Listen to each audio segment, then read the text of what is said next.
Et salut à tous, c'est Guigui, j'espère que vous allez bien. Aujourd'hui, une nouvelle vidéo de ma playlist, comment créer un site web gratuitement et simplement. On va voir spécifiquement dans cette vidéo le référencement, le backup et la sécurité. C'est pas le plus marrant, mais c'est ultra important, c'est parti.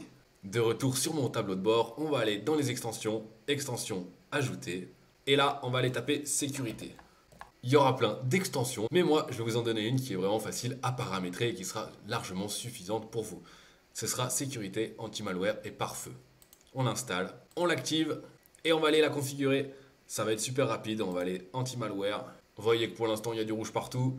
On va obtenir une clé gratuitement et ensuite on va télécharger de nouvelles définitions. Ok, on voit maintenant qu'il y a quasiment plus de rouge, on enregistre et on peut lancer un scan.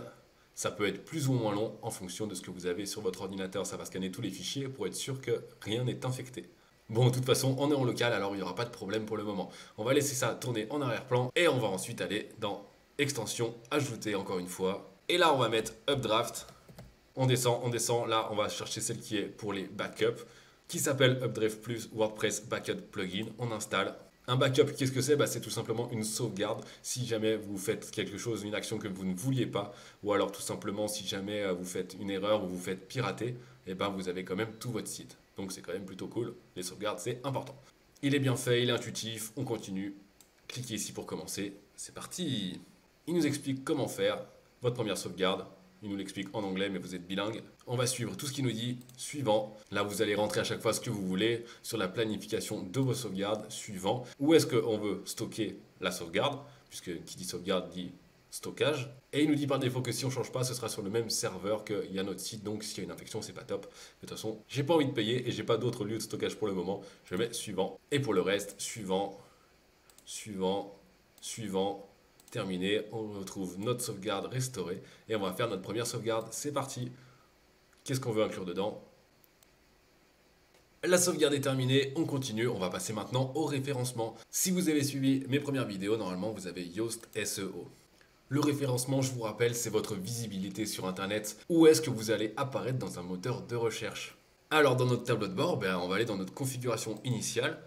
Vous allez pouvoir remplir des données concernant votre site. Là, il nous dit qu'il l'a déjà analysé. On continue. On remplit le petit questionnaire. Une fois que c'est fait, on enregistre, on continue. Vous mettez les liens de vos profils de réseaux sociaux, professionnels évidemment. Vous avez le choix de donner vos données à Yoast. Évidemment, je ne le fais pas parce que moi je suis méchant. Et voilà, on est pas mal. On va aller maintenant dans chaque page. Et oui, ça va être un petit peu long. Il va falloir remplir les métadonnées. Alors qu'est-ce que c'est? On va aller voir ça tout de suite. Commençons par notre page d'accueil. On va aller la modifier. Mais pas avec Elementor cette fois-ci. On descend et là on voit qu'il y a l'onglet Yoast. Comment fonctionne un moteur de recherche? Tout simplement quand on fait une recherche, on tape des mots-clés dans une barre de recherche.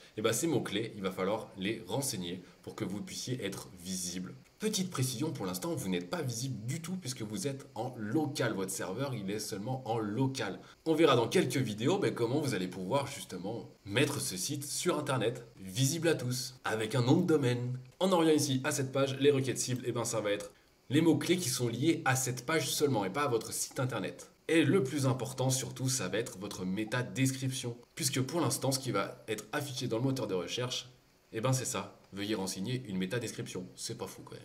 On va aller la remplir manuellement. Métadescription, blablabla, blablabla. On voit tout de suite comment ça agit sur le moteur de recherche. Allez, on met à jour. Vous avez compris le but de la vidéo, ça va être de vous montrer les métadescriptions qui vont être super importantes. Et ensuite, Yoast, il va tout vous expliquer pour avoir le meilleur référencement possible. On va aller voir l'analyse SEO de ma page d'accueil. On descend, il nous dit qu'il y a plein de problèmes, il faudrait rajouter des liens externes, des marges internes, plein de choses. Il suffit de lire, en fait, c'est pas compliqué. Mais dans tous les cas, vous n'allez pas créer le site internet pour être visible à 300%, c'est pas possible. Avec du référencement gratuit et sans publicité, ça va être quasiment impossible d'apparaître dans le top 10 des moteurs de recherche. On continue, on descend.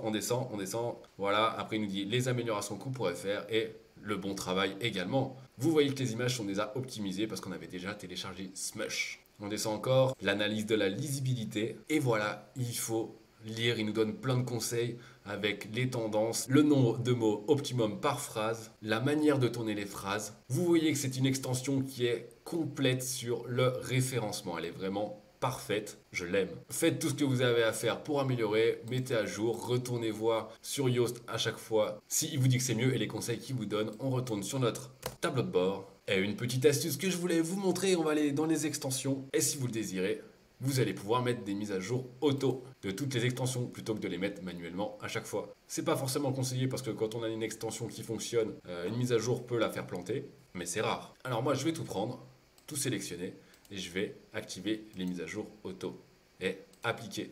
Voilà, moi j'aime bien les automatisations et ne pas avoir à faire les choses. C'est bon, on a fait le point sur les trois choses, référencement, sécurité, backup.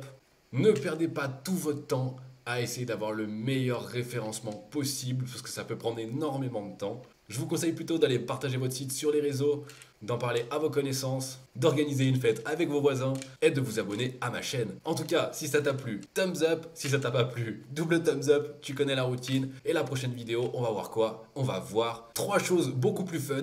Comment traduire votre site en toutes les langues, comment configurer votre page 404 et comment créer une vitrine de produits sur votre site internet en 2 secondes facilement et toujours gratuitement. Je te donne rendez-vous à très vite et namasté.